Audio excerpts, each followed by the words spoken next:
Kicked out at 19, he fixed a water tower. A land agent tried to tear it down.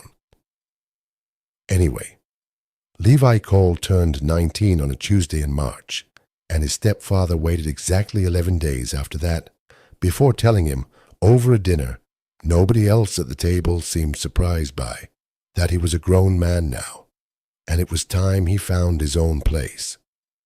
Levi's mother had not argued. She had simply looked at her plate, the way she'd looked at her plate through every argument in the 6 years since she'd remarried. And Levi had understood, packing his one duffel bag that same night, that the 11-day wait had never really been about his birthday. It had been about giving his stepfather enough time to decide how to say it, so it sounded reasonable. He left with $34, a duffel bag and a set of hand tools his birth father had given him before the man died when Levi was 12.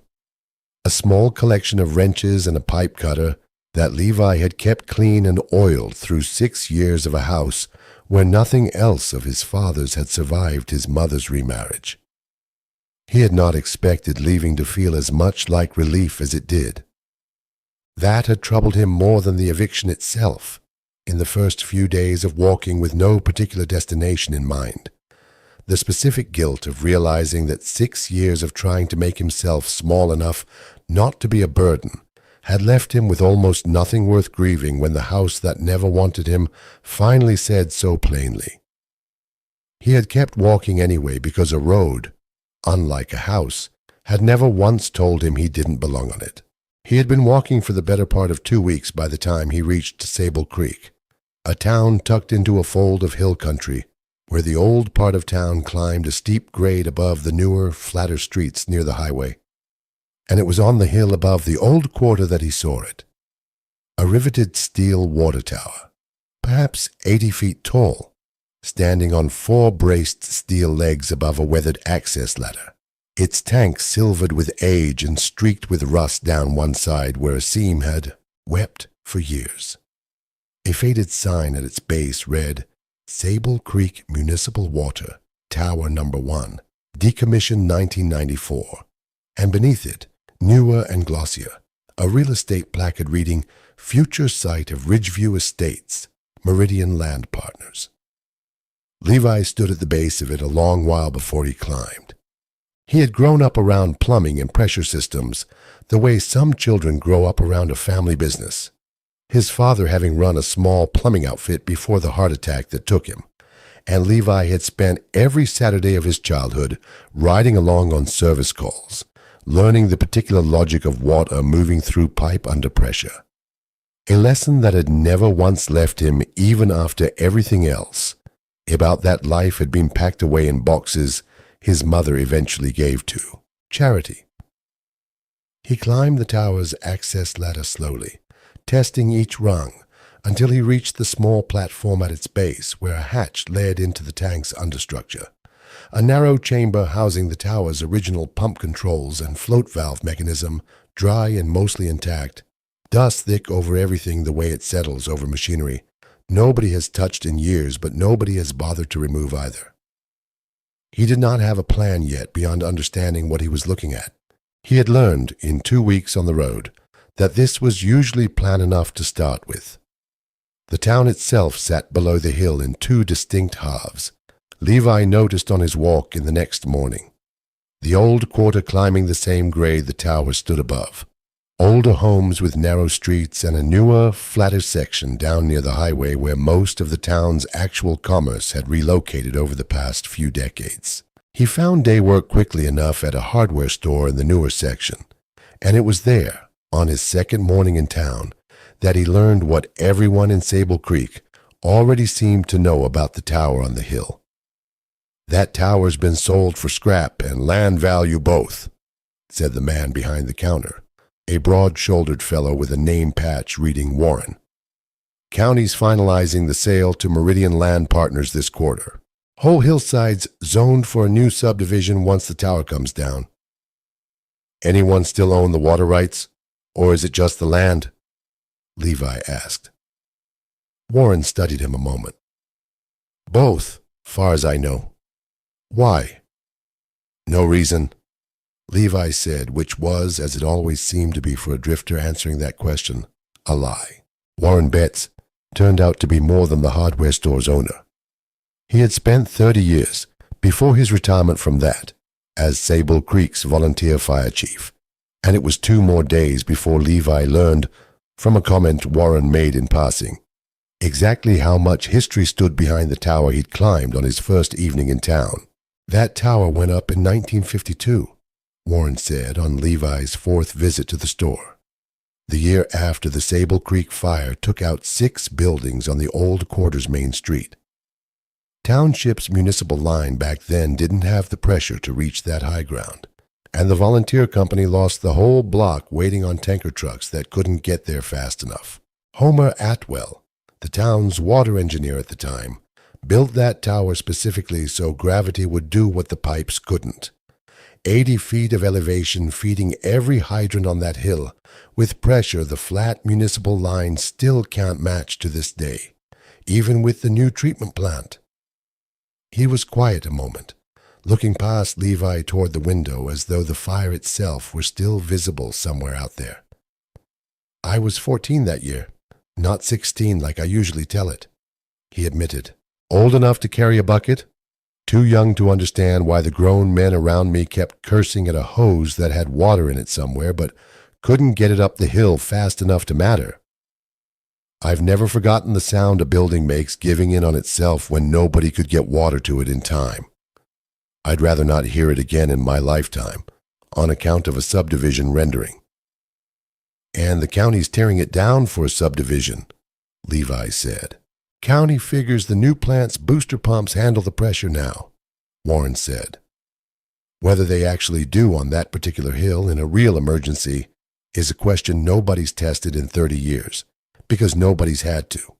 The mockery, when it came mostly from a few of the younger men who drank their coffee at the hardware store's counter each morning, one of whom made a point of asking, loud enough for Levi to hear from across the room, whether the tramp climbing the old tower understood the county had already sold the land out from under him.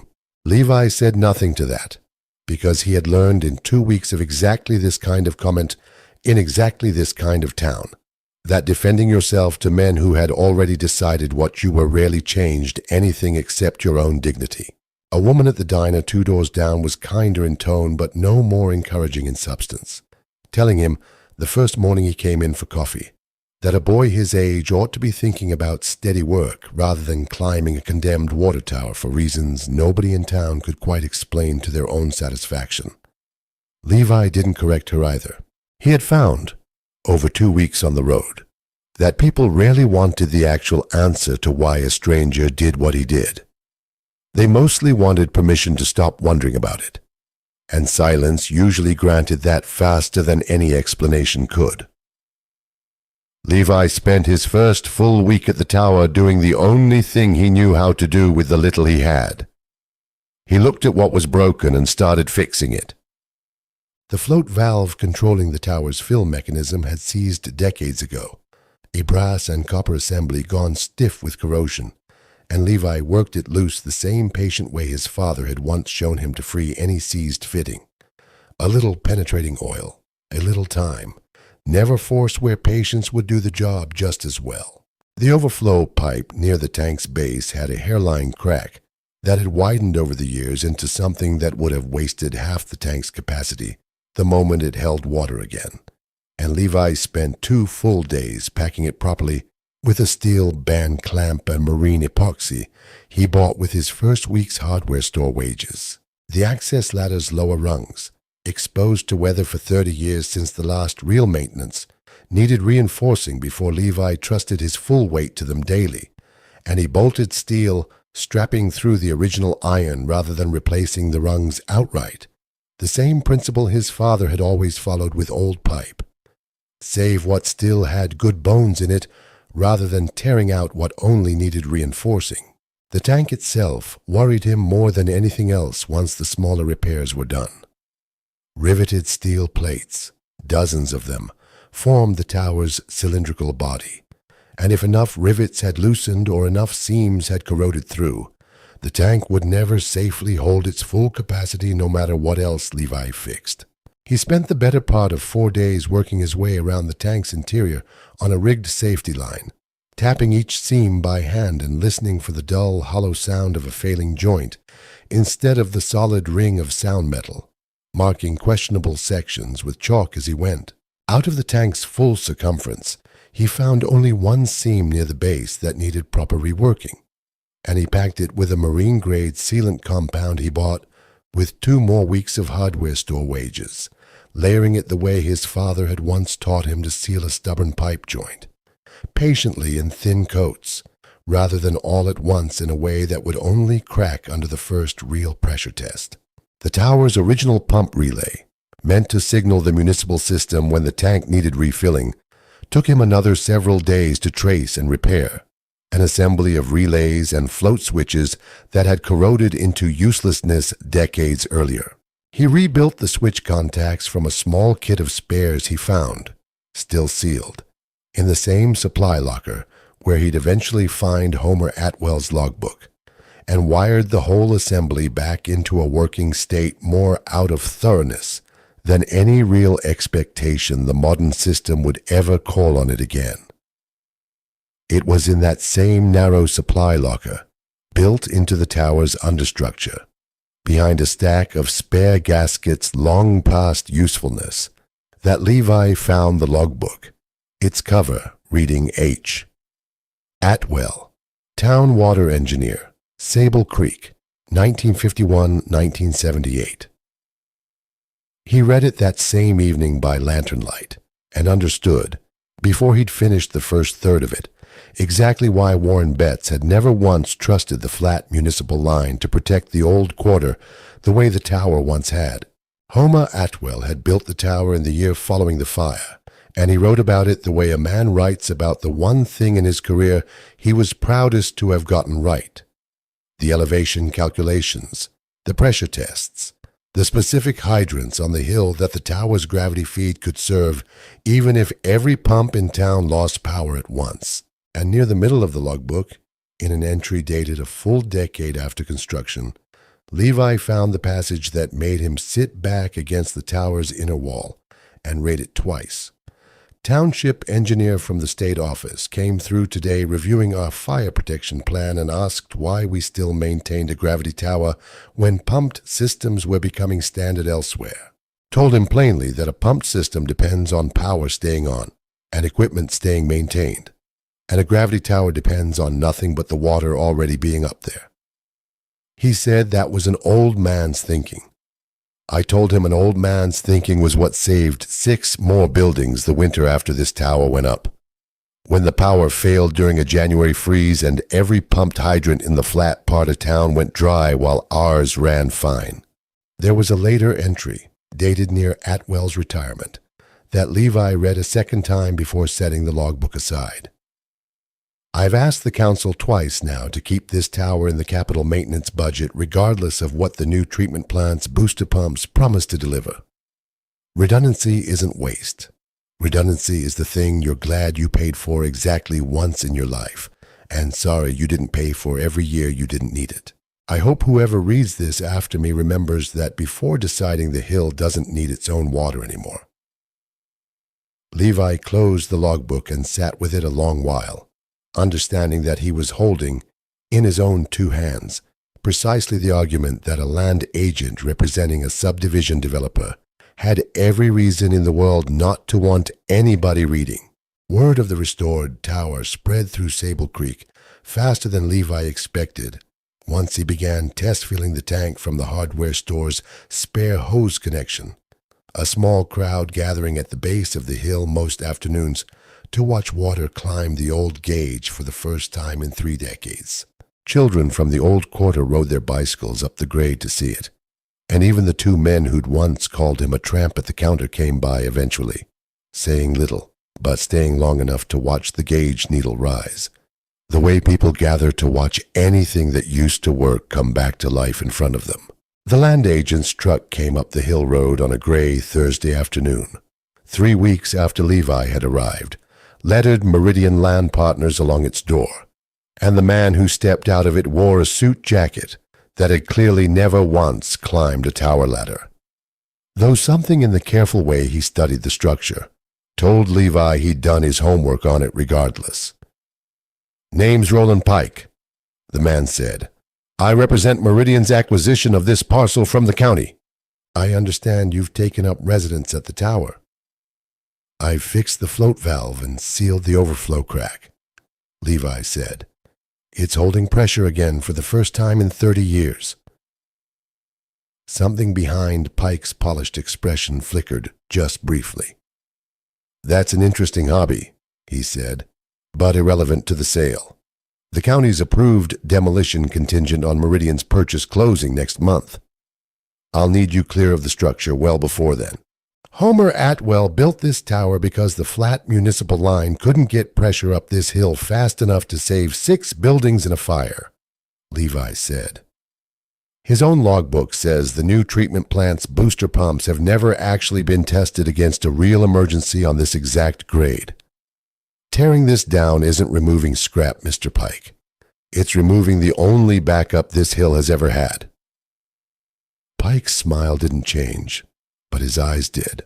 "That's a charming piece of local history," he said, "and not something a county board weighing tax revenue from 40 new homes is likely to prioritize over a fire that hasn't happened in 70 years. I'd suggest you find somewhere else to be before the demolition crew arrives." "Has anyone from Meridian actually read the logbook?" Levi asked. "Or has everyone just decided in advance that a 30-year-old structure can't possibly matter more than a subdivision rendering?" "I've read the county's engineering assessment," Pike said. "That's the document that matters to this sale. A retired water engineer's personal notebook doesn't carry the same weight in a real estate transaction, whatever sentimental value it holds for the people who remember him.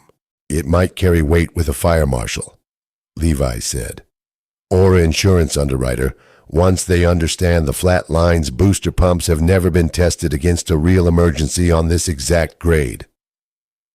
Pike was quiet a moment, something calculating behind his polished expression. "I'll pass that concern along," he said in a tone that made clear he had no intention of doing so, and got back in his truck. He drove off without waiting for a response, and Levi stood at the base of the tower for a long while afterward, understanding that whatever time he had left to prove Homer Atwell right, it was considerably less than he needed. Word reached Warren Betts by that same evening, and he closed the hardware store early to drive up the hill himself, standing at the tower's base, looking up at it with the specific weight of a man remembering something he'd tried for years not to think about too often. "I fought that fire at 14, running water buckets before I was old enough to hold a hose properly," Warren said. "Watched 6 buildings burn because the pressure just wasn't there. Told the county the same thing Homer told them 30 years ago, and they told me the same thing they told him. The new plant's pumps make this tower redundant." He looked at Levi. "Redundant's a word men use right up until the day the thing it's redundant to fails, and by then it's usually too late to wish you'd kept it." The county council meeting fell 2 weeks later, called to finalize Meridian's purchase, and Levi went, though nobody had exactly invited him. Roland Pike stood at the front of the small meeting room with a rendering of Ridgeview Estates propped on an easel, speaking at length about tax revenue and 40 new homes and the modernization the whole county desperately needed. And it was, Levi had to admit, not an unpersuasive case on its own. It was Warren who stood when the floor opened for public comment. "I fought the fire that tower was built to answer," he said. "I've got the logbook of the man who built it, in his own words, explaining exactly why gravity beats a pump the day the power fails. I'm not asking this council to stop the subdivision. I'm asking them to require Meridian keep the tower standing and maintained as a condition of the sale, the same way any responsible development would keep a working fire hydrant rather than pave over it. With respect," Pike said smoothly, "the structure hasn't held water in 30 years and currently houses an unauthorized occupant instead of a functioning system." "It could hold water again inside a month," Levi said before he'd fully decided to speak. "The float valve works," The overflow's sealed. I've tested every section of that tank myself. The only thing keeping it from functioning right now is that nobody's asked it to in 3 decades. A council member near the end of the table, a woman Levi didn't recognize, asked whether the county had any documentation of the tower's original purpose beyond second-hand recollection. Warren produced Homer Atwell's logbook from his coat and set it on the table in front of her without a word, and she read the marked passage silently for a long moment before passing it to the council member beside her. "This isn't sentiment," she said finally, looking at Pike. "This is an engineer in writing, telling this council 30 years ago that the flat line's pressure has never been properly tested on this grade. I'd like that tested before we vote to remove the only backup this hill has ever had." Pike's composure held, but Levi noticed, for the first time, the faint strain beneath it. "Meridian's purchase agreement has a closing deadline," he said. "Delaying for additional testing isn't without cost to this county's tax base. Neither is losing 6 buildings," Warren said. "I've seen that cost firsthand. I'd rather the county pay for a pressure test than pay for another block of the old quarter." The council took no vote that night, only agreed to review the fire protection question before finalizing the sale. But Levi walked out with Warren at his side and the distinct feeling that at least a few people in that room had left looking at the tower differently than they had walking in. The fire started on a windy Saturday night, up near the top of the old quarter's main street, in a building whose wiring nobody had inspected properly in years, and it moved through the old quarter's narrow, close-set structures faster than anyone expected. Exactly the kind of fire Homer Atwell's tower had been built 70 years earlier to answer. Levi smelled the smoke before any siren sounded, a sharp edge on the wind that pulled him out of a half-sleep he'd fallen into against the tower's inner wall. And by the time he'd climbed to the outer platform, he could already see the orange glow reflecting low against the clouds above the old quarter's rooftops. Closer and larger than any fire had a right to look this early into itself. He thought, standing there in the wind, of Homer Atwell's own words from 30 years earlier. "Redundancy is the thing you're glad you paid for exactly once in your life." And understood, with a clarity that steadied his hands rather than shaking them, that tonight was very likely that exact once. It was Warren who reached Levi first, breathless from the climb. "2 buildings already caught, and the Flatline's booster pump just tripped its breaker under the demand. Pressure's dropping fast at every hydrant on this hill, same as it did the year I was 16. Levi was already moving toward the tower's controls. "The tank's 3/4 full from my test fills. It'll gravity feed the whole hill line if the connection's still sound." He worked the restored valve open in the driving wind, feeling the mechanism catch briefly on a section he hadn't fully tested under real pressure before easing it through, and watched the gauge Warren had rigged years earlier begin climbing as water began moving down through the old cast-iron main toward the hydrants below. Partway through the flow, the pressure gauge stuttered and dropped, and Levi's stomach dropped with it. The same sealed seam near the tank's base he'd spent 4 careful days reworking, now weeping under a real pressure test for the first time since he'd finished it, a thin stream running down the outside of the tank where the epoxy hadn't fully cured against the sudden load.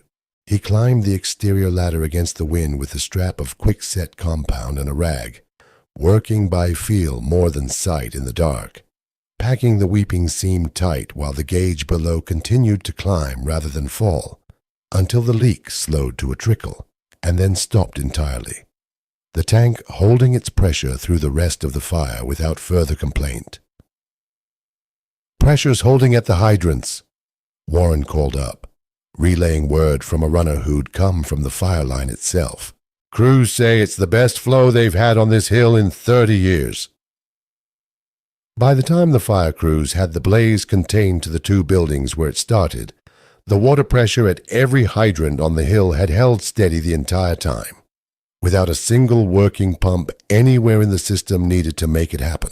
Roland Pike arrived at the base of the tower himself, sometime during the worst of it, having heard, the way everyone eventually heard everything in a town this size, that the structure he intended to demolish was currently the only thing standing between the old quarter and a repeat of the fire that had first justified building it.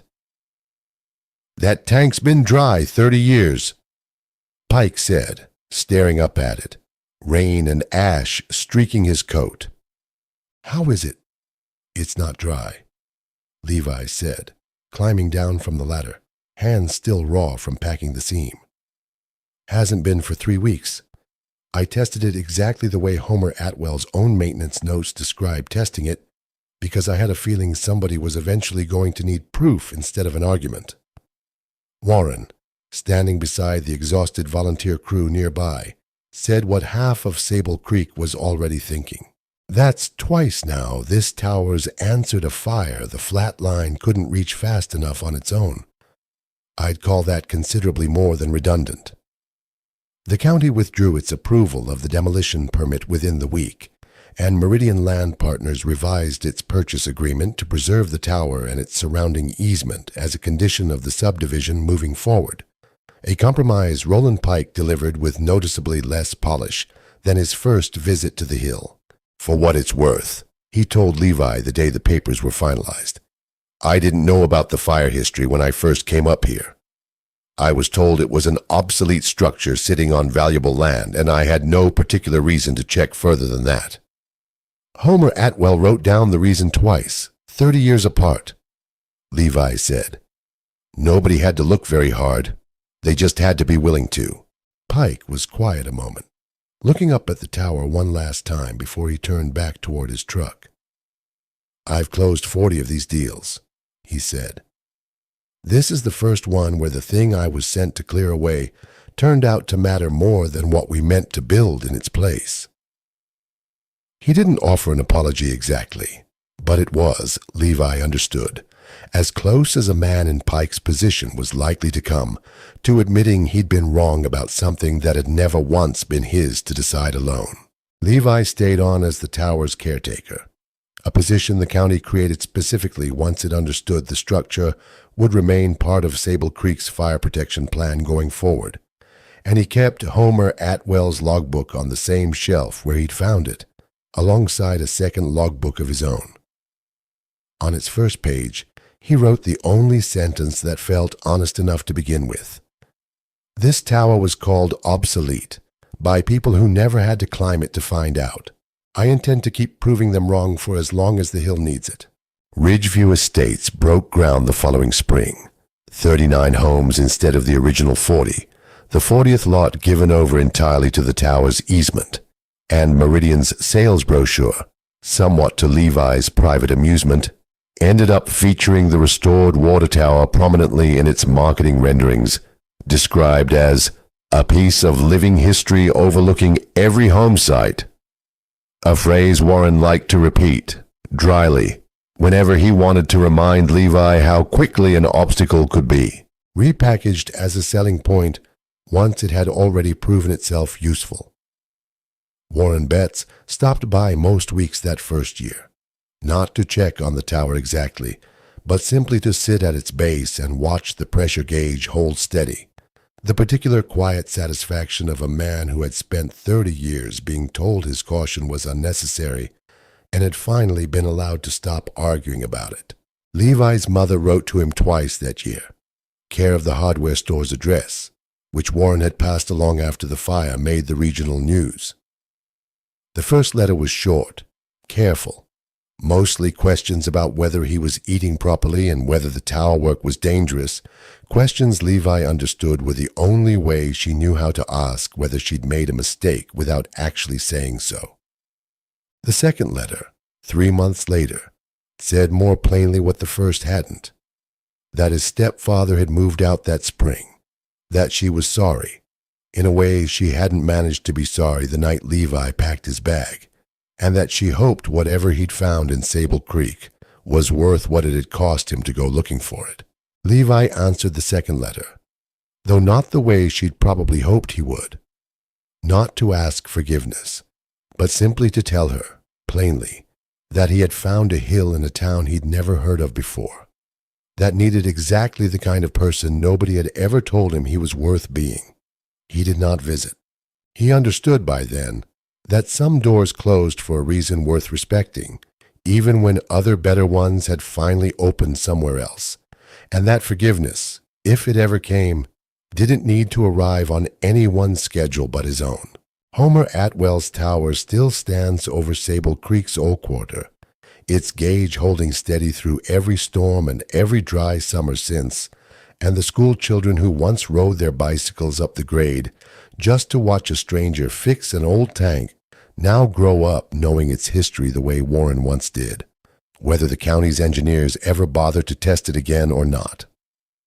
Levi kept the caretaker's job through more winters than he'd first expected to stay in any one place, and found, somewhere in the accumulation of ordinary seasons that followed, that the hill had become the first address he'd ever thought of, without hesitation, as simply home. So, here's the question worth sitting with tonight. How many old safeguards get quietly called obsolete, not because they've actually failed, but because nobody in power has been tested hard enough yet to find out they still work? And what does it take? A fire, a stranger, a logbook nobody thought to read again, for a hill to finally get to keep its own water. If this story stayed with you, subscribe to Salvage Line for more, and tell us in the comments where in the world you're watching from to wake geek.